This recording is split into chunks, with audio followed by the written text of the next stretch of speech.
बहुत समय पहले घने जंगलों और चमचमाती नदियों के बीच चंद्रलोक नाम का एक सुंदर राज्य था। उस राज्य के राजा समरवीर और रानी देवयानी की दो बेटियां थीं। बड़ी बेटी का नाम था राजकुमारी नायरा। वह बेहद सुंदर थी, लेकिन जन्म के बाद से उसने कभी किसी से बात नहीं की। वह न गुस्सा करती न शिकायत करती, बस मुस्कुराकर अपनी आंखों से सब कुछ कह देती। छोटी बेटी थी राजकुमारी मीरा। वह इतनी बातूनी थी कि सुबह उठते ही महल में उसकी हंसी गूंजने लगती। वह हर किसी से बातें करती, बच्चों से, सैनिकों से, रसोइयों से, यहाँ तक कि पेड़ों और तितलियों से भी।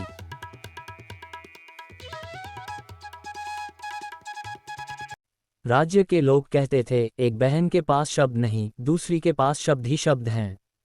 लेकिन किसी को नहीं पता था कि नायरा बोल सकती थी। हाँ, वह बोल सकती थी। उसने खुद अपनी आवाज़ छिपा रखी थी। क्यों? क्योंकि जब वह केवल 5 साल की थी, तब एक रात महल के पीछे उसे एक घायल बूढ़ी औरत मिली।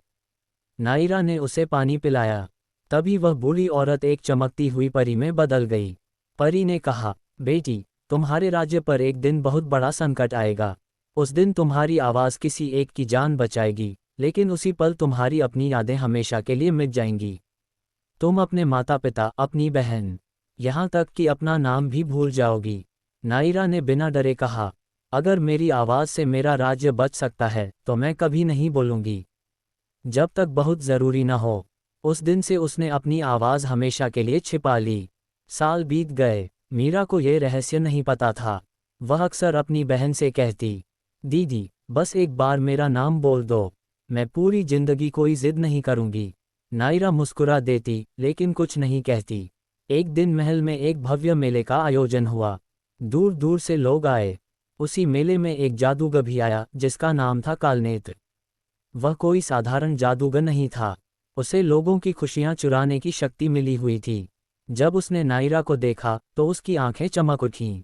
यही है, वही आवाज़ जिसकी मुझे तलाश थी। उस रात कालनेत्र ने पूरे राज्य पर एक जादू कर दिया। अगली सुबह जो भी व्यक्ति झूठ बोलता, वह पत्थर की मूर्ति बन जाता। पूरा राज्य डर गया। लोग एक दूसरे से बात करने से भी डरने लगे। लेकिन मीरा पहले की तरह सबको हिम्मत देती रही। डरो मत, सच बोलो, कुछ नहीं होगा। धीरे धीरे लोगों ने सच बोलना शुरू किया और वे बचने लगे। लेकिन कालनेत्र का असली निशाना कोई और था। वह चाहता था कि किसी तरह नायरा अपनी आवाज़ निकाल दे।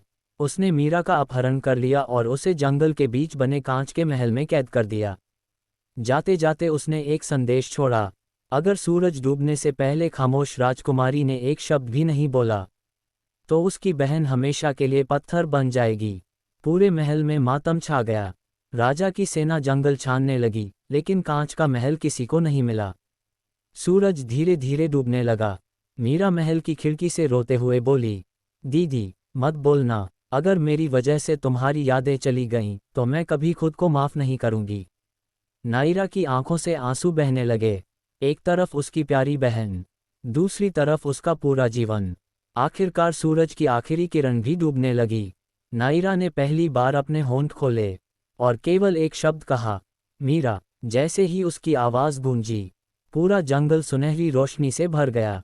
मीरा आज़ाद हो गई। कालनेत्र की सारी जादुई शक्तियाँ समाप्त हो गईं। लेकिन जब मीरा दौड़कर अपनी बहन के गले लगी तो नायरा ने मासूमियत से पूछा, आप कौन हैं? राजा, रानी और मीरा की आंखों से आंसू बहने लगे। नायरा सचमुच सब कुछ भूल चुकी थी।